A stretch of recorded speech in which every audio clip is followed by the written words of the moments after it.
Hello guys, welcome to the channel. So in this video I'm going to share important current affairs of 31st December. So आज last day है of the year 2021. So आज के जितने भी important current affairs होंगे हम इस video में कवर करने वाले हैं। पीडीएफ के लिए आप हमारे Telegram group next exam IQ को ज्वाइन कर सकते हो, वहाँ पे आपको इसका पीडीएफ मिल जाएगा। पीडीएफ हमारी एप्लीकेशन नेक्स्ट एग्जाम IQ से भी डाउनलोड कर सकते हो।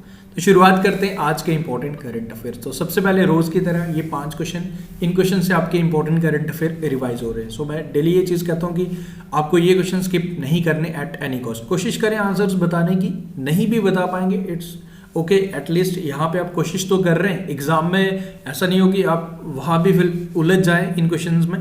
सो इसीलिए ये एग्जाम ओरिएंटेड क्वेश्चंस हैं, इनको स्किप मत कीजिए, कोशिश करें बताने के, आंसर्स मिल जाएंगे at the end of the video. तो फर्स्ट क्वेश्चन आपके लिए, which state has emerged as the poorest state in India at all dimensions in the inaugural multi dimensional poverty index, जिसे रिलीज किया गया नीति आयोग द्वारा। Army chief observes military exercise Dakshin Shakti, तो इसे कौन सी इंडियन सिटी में ऑब्जर्व किया गया था ये आप बताइए। चलो मैं आपको एक क्लू दे देता हूँ, राजस्थान स्टेट में ऑब्जर्व किया गया था। यहाँ पर्टिकुलरली सिटी पूछ रहा है तो आप कोशिश कर सकते हैं बताने की। किसे चेयरमैन बनाया गया है central board of indirect taxes and customs का, ये बताइए। हो सके तो साथ में central board of direct taxes and custom का भी बता दीजिए। वर्ल्ड टॉलेस्ट ब्रिज पायर, इसे कहाँ पे इनॉग्रेट किया गया? बेसिकली इसे इंडियन आर्मी, इंडियन रेलवे द्वारा इनॉग्रेट किया गया। एंड वर्ल्ड का टॉलेस्ट पियर ब्रिज है, ये आपने बताना है कौन सी इंडियन स्टेट में, ये बताना, ये भी इंपॉर्टेंट क्वेश्चन है। ओके, उसके बाद नेक्स्ट है, एंड हाँ ये मैं आपको बता दूं, ये जम्मू एंड कश्मीर वाला चिनाब रिवर के ऊपर जो ब्रिज बन रहा है वो ब्रिज नहीं है। ओके, ये डिफरेंट ब्रिज है।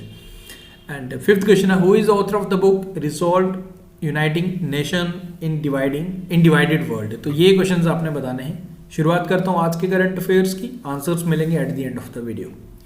फर्स्ट क्वेश्चन है, which country has introduce the world first dual mode vehicle, तो डुअल मोड व्हीकल इंट्रोड्यूस किया है इस कंट्री द्वारा।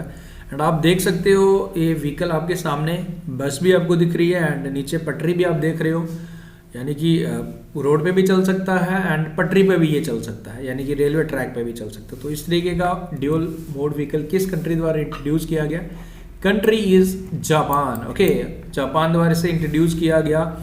एंड कैसे चलेगा ये आपने पिक्चर से तो पहचान ही लिया, जब इसको रेलवे ट्रैक पे चलना होगा रेलवे ट्रैक पे भी चल सकता है ये, अगर इसको रोड पे चलना होगा तो रोड पे भी चल सकता है। एंड अगर मैं बात करूँ स्पीड में, अगर रेल ट्रैक की मैं बात करूँ तो 60 kilometre per hour on rail चल सकता है। एंड अगर रोड्स की बात करूँ तो ये 100 किलोमीटर चल सकता है। तो ये है रही इसके फीचर्स, तो याद रखें, कंट्री याद रखें, इंपॉर्टेंट है। जापान द्वारा डुअल मोड व्हीकल इंट्रोड्यूस किया गया। ओके, आगे बढ़ते हैं। विच state has topped in Shyama Prasad Mukherjee urban mission, तो किस कंट्री द्वारा, किस स्टेट द्वारा इसमें टॉप किया गया ये आपने बताना है। So correct answer for this question is option number C, Telangana. Telangana द्वारा इस रिपोर्ट में पब्लिश किया गया, टॉप किया गया and first placed among 34 states and union territories, यानी कि सारी को सबको इंक्लूड किया गया including union territories. Okay, Tamil Nadu and Gujarat ने अपना second and third position secure किया। इसमें बेसिकली क्या चीज़ देखी गया था, इसकी फुल फॉर्म आप याद रखें SPMRM की, and follow the vision of development of the clusters of village that preserve and nourish the essence of rural community life with a focus on equity and inclusiveness without compromising the facilities perceived to be the essentially urban in nature, यानी कि sustainable development का main focus रखा गया, इस पे point रखा गया।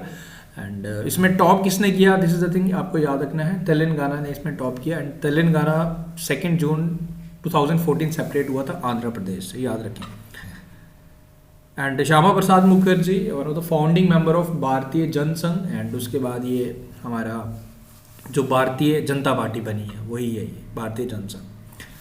विच country's prime minister Mohamed Hussein Roble, इन्हें सस्पेंड किया गया by the president Mohamed Abdullahi Farmaajo, तो इस कंट्री के प्रेसिडेंट मोहम्मद अब्दुल्लाही फरमैजो द्वारा कंट्री के prime minister Mohamed Hussein Roble को सस्पेंड किया गया, क्योंकि इन पे कुछ आरोप लगे, लाइक लैंड डिस्प्यूट्स की वजह से इन पे कुछ आरोप लगाए गए थे, तो इस वजह से प्रेसिडेंट ने इनको सस्पेंड किया। तो किस कंट्री के प्रेसिडेंट ने इन्हें सस्पेंड किया? एंड प्राइम मिनिस्टर का नाम भी याद रखें, द कंट्री इज सोमालिया, याद रखें। बाकी कुछ लैंड इशू डिस्प्यूट था, इस वजह से सोमालिया की capital Mogadishu and Somali shilling इसकी करेंसी है। E O Wilson the former Harvard University biologist and Pulitzer prize winner, इनका निधन हो गया and he is also known as the father of biodiversity, very important personality.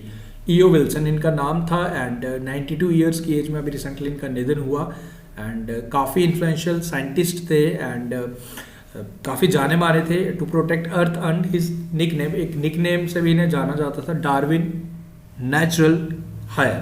तो ये आप याद रखें, फादर ऑफ बायोडाइवर्सिटी, इनका नाम क्या था, ईओ विल्सन, जिनका भी रिसेंटली निधन हुआ, पुलिट्जर प्राइज से भी इन्हें सम्मानित किया गया था।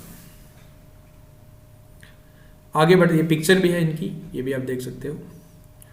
Who has been named as a Director General and CEO of Indian Institute of Corporate Affairs? तो किसे चुना गया डायरेक्टर जनरल एंड सीईओ, ये आपने बताना है। IAS officer 1987 batch from Tamil Nadu cadre, इनका नाम है G Praveen Kumar. Option number B is the correct answer. Which state has won the 11th hockey India junior national championship? तो किस स्टेट द्वारा जीती गई है 11th? तमिलनाडु में ऑर्गेनाइज की गई थी, फाइनल तमिलनाडु में खेला गया, तो इसे जीता है यूपी ने, उत्तर प्रदेश सरकार। Okay, prime minister Narendra Modi has lead the foundation stone of 4 hydro power projects in Himachal. तो 4 हाइड्रो पावर प्रोजेक्ट्स का फाउंडेशन स्टोन मोदी जी ने रखा है। तो सवरागुदु हाइड्रो पावर प्रोजेक्ट ये पब्बर रिवर पे है। बेसिकली रिवर जो इंपॉर्टेंट है वो मैं आपको यहाँ बता देता हूँ। हाइड्रो पावर प्रोजेक्ट्स का नाम आप याद रखें, रेणुका जी डैम प्रोजेक्ट, ये आप इंपॉर्टेंट है, ये आप याद रखें। ये है जी आपको गिरी रिवर पे मिलेगा। Lurie stage 1 hydro power project, ये आपको सतलुज रिवर पे मिलेगा। लाइक दोला सिद्ध हाइड्रो पावर प्रोजेक्ट, ये आपको ब्यास रिवर पे मिलेगा। तो ये 4 हाइड्रो पावर प्रोजेक्ट्स का लाइक नींव रखी हमारे प्राइम मिनिस्टर नरेंद्र मोदी जी ने हिमाचल प्रदेश में, ये आप ध्यान रखें। 7 time Rajya Sabha member MP from Janata Dal, industrialist भी थे, महेंद्र प्रसाद, इनका निधन हो गया। 7 टाइम राज्यसभा मेंबर रहे थे बिहार से एंड एक बारी लोकसभा में भी ये इलेक्ट हुए थे।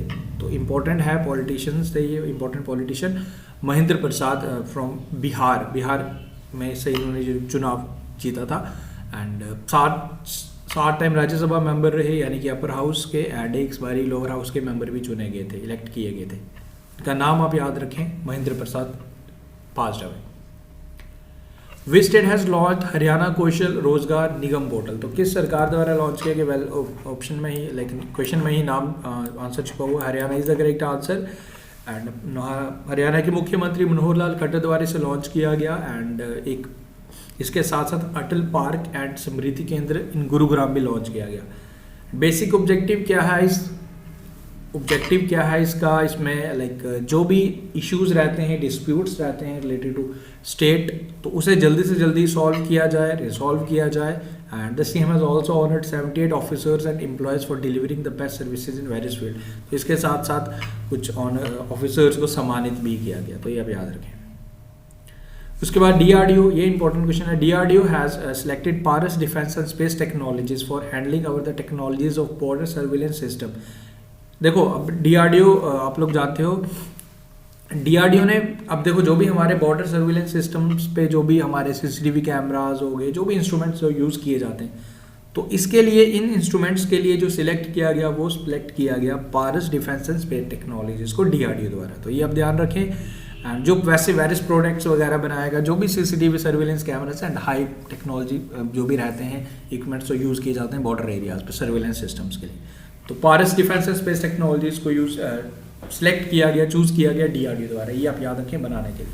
बाकी Paras defence and space technologies basically ये नवी मुंबई में इसके आपको हेडक्वार्टर्स मिल जाएंगे, Maharashtra. So now after this, ये हैं जी आपके लिए कुछ जो क्वेश्चन थे उनके आंसर्स में शेयर कर लेता हूँ। सबसे पुअरेस्ट स्टेट बिहार रहा इस जो रिपोर्ट में। जैसलमेर में Dakshin Shakti exercise Indian army द्वारा ऑब्जर्व की गई थी। विवेक कुमार जोरी हैं सीबीआईसी यानी central board of indirect taxes and custom के जो चेयरमैन बनाए हैं। JB Mohapatra central board of direct taxes के हैं, ओके, सीबीडीटी। उसके बाद बात करें मणिपुर में टॉलेस्ट पियर ब्रिज बना है वर्ल्ड का, ये आप याद रखें। देखो कुछ चीज़ें अगर मैं अब यहाँ मैं इन दी फॉर्म ऑफ टेस्ट ले रहा हूँ, जहाँ आपको लगता है कि आपको लगेगा कि हाँ इसमें आपको डिटेल जाननी है, अब इसकी हाइट कितनी है, तो आप गूगल कर सकते हो, यूज़ द टेक्नोलॉजी। ओके, मैंने आपको हमेशा कई बारी चीज़ें कहता हूँ कि सारी चीज़ें आपको बनी बनाई नहीं मिलती हैं, आपको खुद भी लगाने एफर्ट्स। अब आपको ये क्वेश्चन मिल गया, आपको पता चल गया कि हाँ इस तरीके का कोई क्वेश्चन है, तो दिस इज़ योर रिस्पॉन्सिबिलिटी। अगर आपको है कि हाँ जानना है इसके बारे में, तो आप गूगल कीजिए भाई। आप लोगों के पास टेक्नोलॉजी है, आप लोगों के पास 4G इंटरनेट है, अनलिमिटेड डेटा आप लोगों के पास है, तो उसको यूज़ भी तो किया करें। उसके बाद इंस्टाग्राम के रील्स में काफ़ी डेटा जाता है, बट अच्छी चीज़ में भी यूज़ करें। Author of the book resolve uniting Nations in A divided world, तो बान की मून ये फॉर्मर सेक्रेटरी जनरल थे यूनाइटेड नेशन के, उनके द्वारा इस बुक को लिखा गया। सो आफ्टर दिस ये है जी आपके लिए क्वेश्चन, इसका आंसर आप मुझे बताएंगे। Who has been honoured with global environment and climate action award 2021, तो किसे सम्मानित किया गया? दिस इज द क्वेश्चन, आपको इसका आंसर बताना है। सो गाइस विद दिस हमने आज के करंट अफेयर प्लस आपके इंपॉर्टेंट करंट अफेयर के जो क्वेश्चंस रहते हैं उससे रिवीजन भी करवाया। तो अब मिलेंगे हम अगले साल। सो देखो आजकल life is running too much fast. आप लोगों को या मुझे पर्सनली लगता है या आपके साथ भी एक्सपीरियंस हुआ होगा कि हमें बिल्कुल नहीं पता चला कि साल कैसे निकल गया। अभी तो कुछ टाइम पहले तो हम हैप्पी न्यू ईयर विशेस कर रहे थे, एंड नाउ सी कि आज हम लास्ट डेट पे आ चुके हैं। सो इसीलिए लाइफ इज़ टू फास्ट, हम उसी रफ्तार से हमने चलना है कि हम लाइफ के साथ चल पाए, ऐसा ना हो कि हम लोग पीछे रह जाए। सो इसलिए जो भी आप कर रहे हो अपनी लाइफ में, चाहे आप एग्ज़ाम प्रिपरेशन कर रहे हो या whatever you are doing, देखो ऑलमोस्ट हमारे सारे कम्पिटिटिव स्टूडेंट्स ही हैं जो अपकमिंग JKPSI या वेरियस एग्जाम्स के लिए प्रिपेयर कर रहे हो। So wishing you best of luck for every field, जो भी आपका फील्ड है। एंड कल मिलेंगे न्यू ईयर के साथ। एंड बाकी अपनी तैयारी बनाए रखें। JKPSI का एग्ज़ाम भी काफ़ी जल्दी आने वाला है, टेंटेटिव डेट अनाउंस हो चुकी है। सो थोड़ी सी दिक्कत में स्टूडेंट्स की कैसे होगा, बट यकीन मानो एवरीथिंग इज़ पॉसिबल। अगर आप स्मार्टली काम करोगे तो ज़रूर आप कर पाओगे, बिकॉज कंपटीशन जो भी चीज़ें हैं, टाइम कम है, जो भी है सबके लिए इक्वल है। यू आर नॉट ओनली कि आपके लिए एक दिक्कत आएगी, सबके लिए इक्वल है। कंपटीशन सबके लिए इक्वल है, सबके पास इक्वल टाइम है। तो इस चीज़ को ध्यान में रखें एंड अपनी तैयारी को और ज़्यादा डिले मत करें। बाकी कल मिलते हैं न्यू ईयर के साथ। एडवांस में सबको हैप्पी न्यू ईयर। एंड कोई अपना रेजोल्यूशन ज़रूर बनाए। And not only school time आप लोग करते होंगे, हमारे साथ भी होता था, रेजोल्यूशन बनाते थे 3-4 दिन तक उसको फॉलो करते थे एंड उसके बाद उसे छोड़ देते थे। बट अब इस बार ऐसा रेजोल्यूशन बनाइए जो जब तक वो चीज़ अचीव ना करो तब तक उसे छोड़ना मत। So guys thank you, take care, see you soon.